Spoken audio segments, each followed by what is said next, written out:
Good morning. We are extremely pleased that you're here. It is good to come together for the purpose of co-creating. Do you agree? Yes. You are knowing what you are wanting. You like the feeling of desire. We've noticed that you like the feeling of desire when you are in the vibrational vicinity of your desire. In other words, when you desire something and you believe it's possible, then you like it. But when you hold desire and simultaneously the strongest vibration within you is one of doubt, then that desire is not so sweet, is it? Then you say, I was happier before I hatched that desire. Because a desire that you contradict, a desire that you oppose with your own thought, in other words, I want it, but I can't do it. I want it, but it can't be done. I want it, but I haven't figured out how. I want it, but when will it be? Where will it be? Who will it be? How will it come about? When the pulsing, chronic, most often vibration within you contradicts your desire, then there's a tug-of-war that feels oppressive to you. And then sometimes humans say, well, the problem is that desire. You're a greedy person.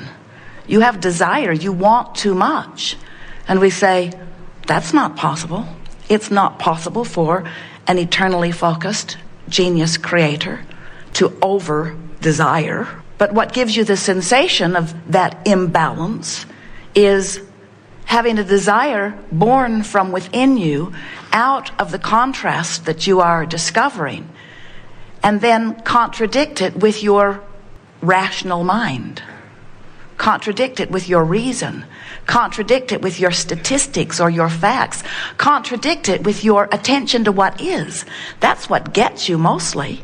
And what's so very interesting about that is that what is gave birth to more. And now so often humans don't let themselves go with the flow of the more because of what is.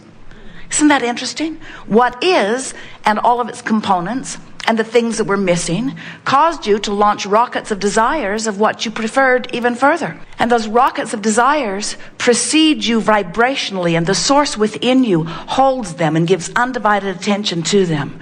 And law of attraction, in the same way that your world was formed first from thought, and then it became thought form, and then it became the matter, the material world that you see. In the same way, these rockets that you've launched forward, the source within you is giving undivided attention to, and there is a vibrational reality that does exist that holds fast to the desire that you gave birth to.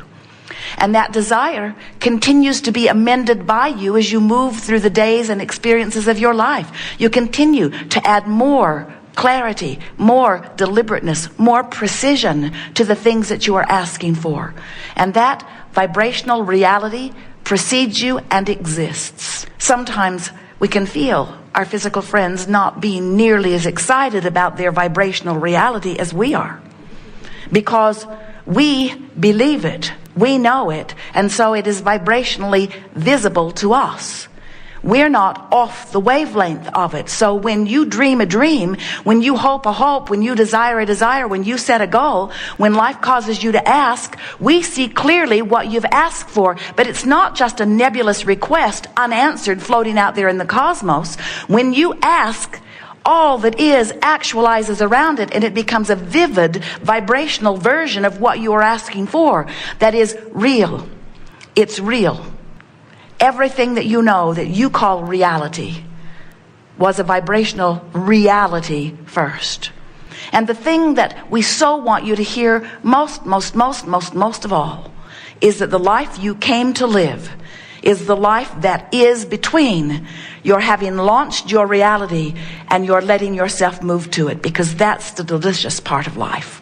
When you allow yourself to hope, and then you allow yourself to believe, and then you come to know, during that transition of a little resistant thought to a little less resistant thought to no resistant thought, during that transition where you allow the actualization, you allow the circumstances and events to be shown to you, that is the sweetest part of life, and that's what you came forth to live.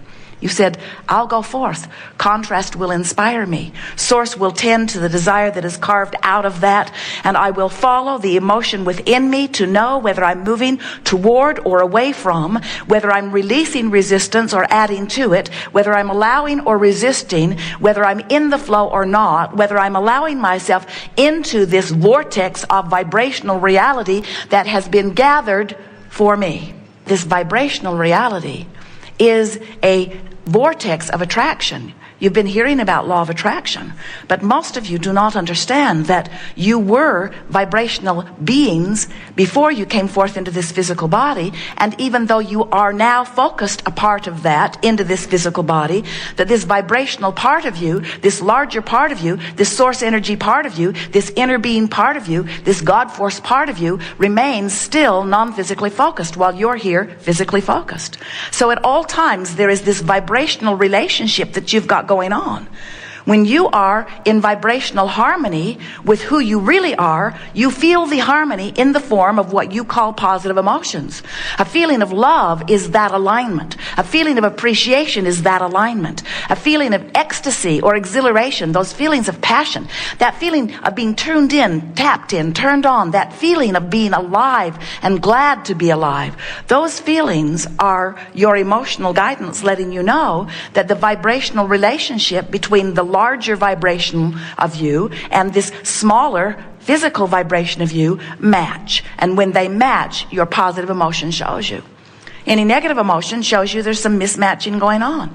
When you are hating someone, you're really a mismatch from the love that the source within you is feeling toward that very one. And you say, well, right there, Abraham, there's something pretty screwy about my inner being. Why would my inner being love the likes of that? And we say, because your inner being is love, and your inner being is tuned to love, and your inner being is the touchstone, the standard, the source, the calling home of you. Your inner being is pure positive energy. Well, if my inner being is pure positive energy, and I was my inner being before I was born here into this physical body, and now I'm in this physical body, I find reasons to hate. Tell me again, why'd I come? Why would I subject myself to an environment where I would see bad things? And we say, because you are the leading edge creative part of this all that is, who said, I will go forth and explore the contrast, and from it I will see what I like and I will see what I don't like, and I will eternally ever be asking for something improved. Even one-celled organisms are doing that. All species evolve from their exposure to life and their request for more. But the part that so many have forgotten, and we are here to remind you, is that when life causes that request to be born within you, whether you speak it in words or not, you emanate a rocket of desire, and that vibrational rocket, that vibrational emission, that vibration is received by Source. And Source gives undivided attention to it, and now law of attraction responds to your newly amended request. And when you ask, it is always given. That's that response we're talking about. So now, Source, giving undivided attention to this that you have become. The question that we want to ask you is, where are you in all of this? Did you come along? Or are you still defending your reason for wanting it? Often, rather than going with the flow, with the idea of more money, you hang around in the defensiveness of why you need it. In other words, the difference between a problem and a solution is a very big vibrational difference. A question and an answer is a very big vibrational difference. Your need is a very, very different vibration than your want or your desire. So your emotions let you know how you're doing about this. But meanwhile, regardless of how you're doing now that you've launched it, Source is on it. And law of attraction is responding to this powerful request. And this is the part that we so want you to hear. All cooperative components are being gathered by law of attraction into this vortex, into this vibrational reality, into this vortex of creation. All cooperative components are already there. The question is, are you one of them? If you're complaining, the answer is no. If you're worried, the answer is no. If you're angry, the answer is no. If you're frustrated, the answer is no. If you're overwhelmed, the answer is no. If you're feeling defensive, if you're blameful, if you're justifying why you need it, the answer is no. If you're hopeful, the answer is you're on the brink of it.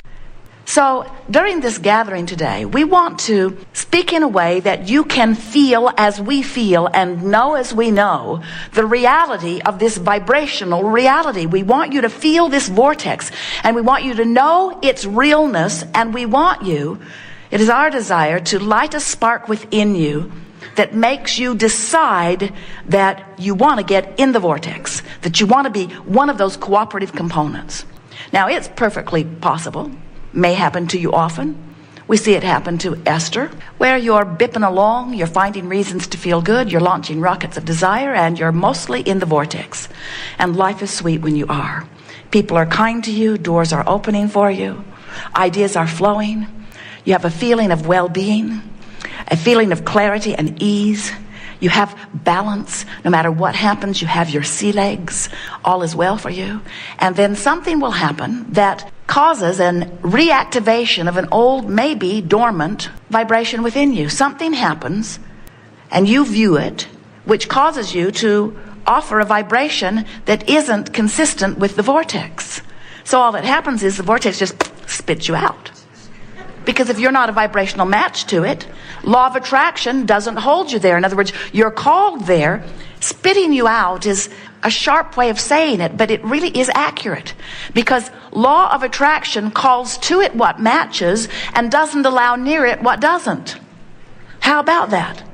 So if you are a vibrational match, if you are feeling worthy, if you're feeling confident, if you're feeling happy with yourself, you're happily in the vortex. But when you find a reason to find fault with yourself, out you go. Now, we want to present this in a way that you don't worry about getting spit out of the vortex, because you understand that this process that you are upon here in your physical body is 3 steps. You came forth to explore contrast. You came forth to know what you don't want so that you can more clearly identify what it is you do want. Without that comparison, none of us could move forward. So as you continue to add to all that is by knowing what you don't want, you're having a step 1 moment. And when you're having a step 1 moment, you're not in the vortex. Now, we're always in the vortex having our step 2 moment. In other words, when you launch a rocket of desire, you send it our way. And we see it and embrace it and know it and become a vibrational match to it. We focus upon it, and law of attraction responds to it, which means what you want is in the process of becoming, but it means something ever so much more important. It means you expanded to be more. And that's the thing that so many of you are missing in this business of creation. You think you're creating a car. You're not creating only a car. You're creating yourself as the holder of that better vehicle. It is you who is expanding. Life gave you the idea of expanse. And even though your ideas are about things you want or relationships you want, you are the expanded part of this. Can you hear this? So life keeps causing you to become more. And when you become more, the you that became more is always in the vortex. Step 2. Step 3 is you in your human physical form must find a way to get in there too. That's what the art of allowing is. Getting in the vortex, becoming a vibrational match to who you have become. Another way of saying it is, life caused you to expand. The larger part of you did. What's the rest of you doing? Hanging on for dear life. Beating the drum of justification and rationalization. I need it because I don't have it. I need it because I don't have it. I need it because I don't have it.